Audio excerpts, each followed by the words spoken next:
કલ્પના કરો, એપ્રિલ મહિનો છે, પણ ઉત્તર ભારતમાં ઠંડી ફેબ્રુઆરી જેવી છે. ગરમીને બદલે વાદળ, વરસાદ અને કરા. આ જે અજીબ બિનમોસમી હવામાન જોવા મળ્યું, એની પાછળનું કારણ શું છે? ચાલો આ સ્ત્રોત આધારિત વિશ્લેષણમાં એને ઊંડાણપૂર્વક સમજીએ. જુઓ, સદીઓ પહેલાં ગોસ્વામી તુલસીદાસજી આ વાત કહી હતી અને આજે પણ એ એટલી જ સાચી લાગે છે. આ કહેવત બરાબર એ જ પરિસ્થિતિ બતાવે છે જેનો સામનો ખેડૂતોએ કર્યો. જ્યારે પાક લણણી માટે તૈયાર હોય ત્યારે આવો વરસાદ આશીર્વાદ નહીં, પણ એક મોટો અભિશાપ બની જાય છે. આ જ તો આખી ઘટનાનો સૌથી મોટો વિરોધાભાસ છે. જે મહિનો ગરમી અને લણણીનો હોવો જોઈએ, એ મહિનામાં ઠંડુંગાર અને વિનાશક તોફાન આવ્યું. રાજસ્થાનનું રણ પણ કરાથી સફેદ થઈ ગયું હતું, અને જે ઘઉં બસ કાપણી માટે તૈયાર જ હતા એ આખા ને આખા નાશ પામ્યા. પણ સવાલ એ છે કે આવું થયું કેમ? તો ચાલો સૌથી પહેલાં તો એ સમજીએ કે આ ઘટના કેટલી ગંભીર હતી અને તેની અસર કેવી હતી. કારણ કે આ કોઈ સામાન્ય વરસાદ નહોતો. જરા આ આંકડા પર નજર નાખો.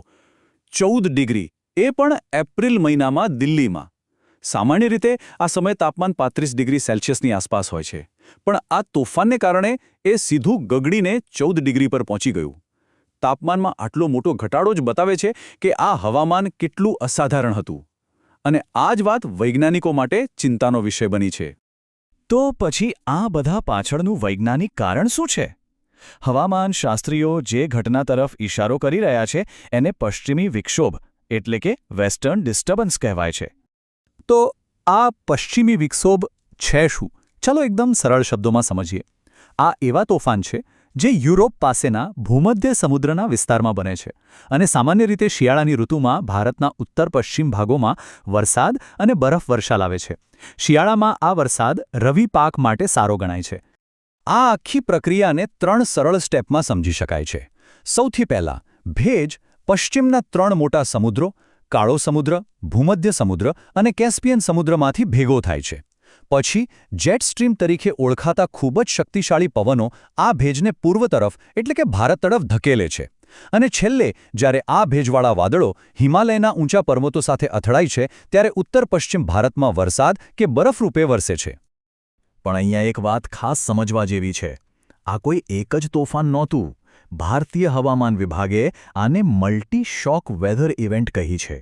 એનો મતલબ કે એક પછી એક ઉપરાઉપરી પશ્ચિમી વિક્ષોભ આવ્યા, અને આ જ કારણે તેની અસર આટલી ગંભીર અને લાંબા સમય સુધી રહી.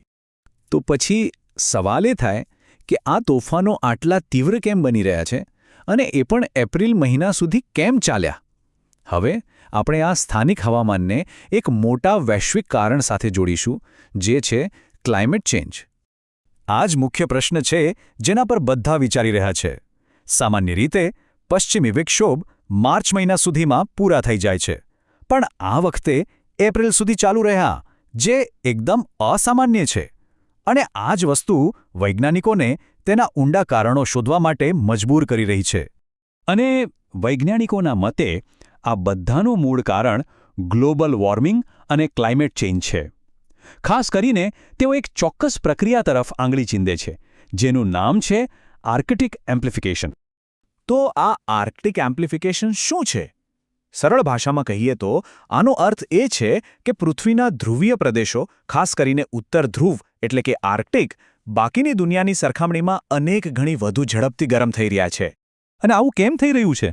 એક સાયકલ જેવું છે, જેને ફીડબેક લૂપ કહે છે.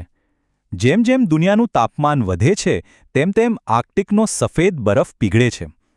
હવે સફેદ બરફ સૂર્યની ગરમીને પાછી ફેંકી દે છે, પણ જ્યારે એ પીગળે ત્યારે નીચેથી ઘાટા રંગનો સમુદ્ર કે જમીન બહાર આવે છે, જે ગરમીને શોષી લે છે. આનાથી ત્યાં ઓર ગરમી વધે છે, જે બરફને વધુ ઝડપીથી પીગાળે છે, અને બસ આ ચક્ર ચાલતું જ રહે છે.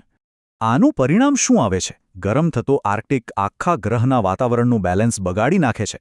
જેટ સ્ટ્રીમ જેવા શક્તિશાળી હવાના પ્રવાહો જે હવામાનને નિયંત્રિત કરે છે, તે નબળા અને અસ્થિર બની જાય છે.